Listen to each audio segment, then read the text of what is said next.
7439 metr. Tian Shan'ın ən yüksək nöqtəsi, qələbə zirvəsi.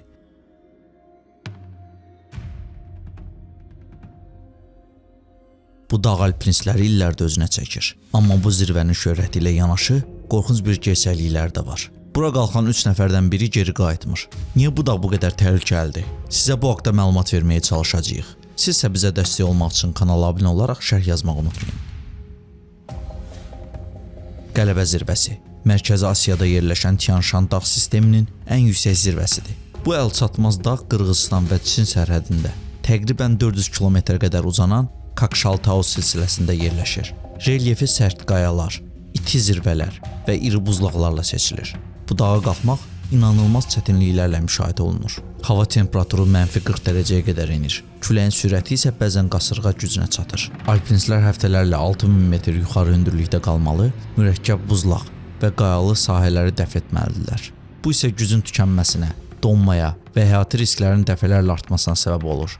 Həmçinin daimi qar uçqunu təhlükəsi var. Rəsmi statistikada təhlükəni təsdiqləyir. Zirvəyə çatan hər 3 alpinistdən biri geri qayıtmır. Müxtəlif məlumatlara görə qələbə zirvəsi 100-dən çox alpinistin həyatına son qoyub və postsovet məkanının ən təhlükəli 7000-liyi sayılır. Natalya Nagovitsina'nın hekayəsi. Rusiyalı alpinist Natalya Nagovitsina uzun illər qələbə zirvəsini fəth etməyə arzulayırdı. Bir il əvvəl məşhur dağ bələdçisi Artyom Tsentsov onu qrupa daxil etməkdən imtina etmiş, hazırlığının kifayət etmədiyini bildirmişdi. Rusiya Alpinistlər Federasiyasının məlumatına görə Natalya 2016-cı ildən alpinizmlə məşğul olur və 2-ci idman dərəcəsinə malikdir. Əkər çıxışlarını Rusiya və MDB dağlarında etmişdi. 12 avqust 2025-ci ildə o başqa bir qrupun tərkibində zirvəyə doğru yola çıxır. 18 avqustda isə zirvəyə çatdıqdan sonra ayağını sındırır.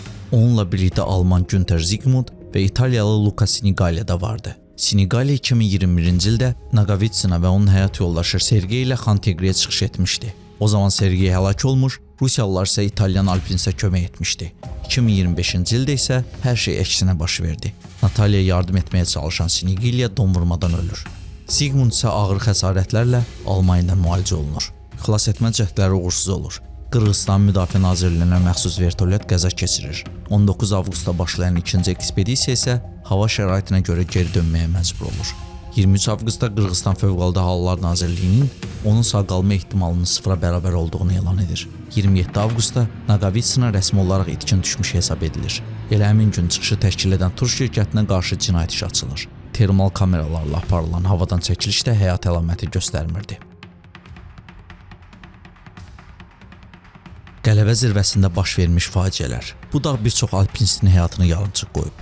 2006-cı ildə təcrübəli Qazaq alpinist Daniel Mukanov zirvəni fəth etdikdən sonra enişdə ürək tutmasından dünyasını dəyişir. Cəsədini qar uçqunu təhlükəsinə görə endirmək mümkün olmur.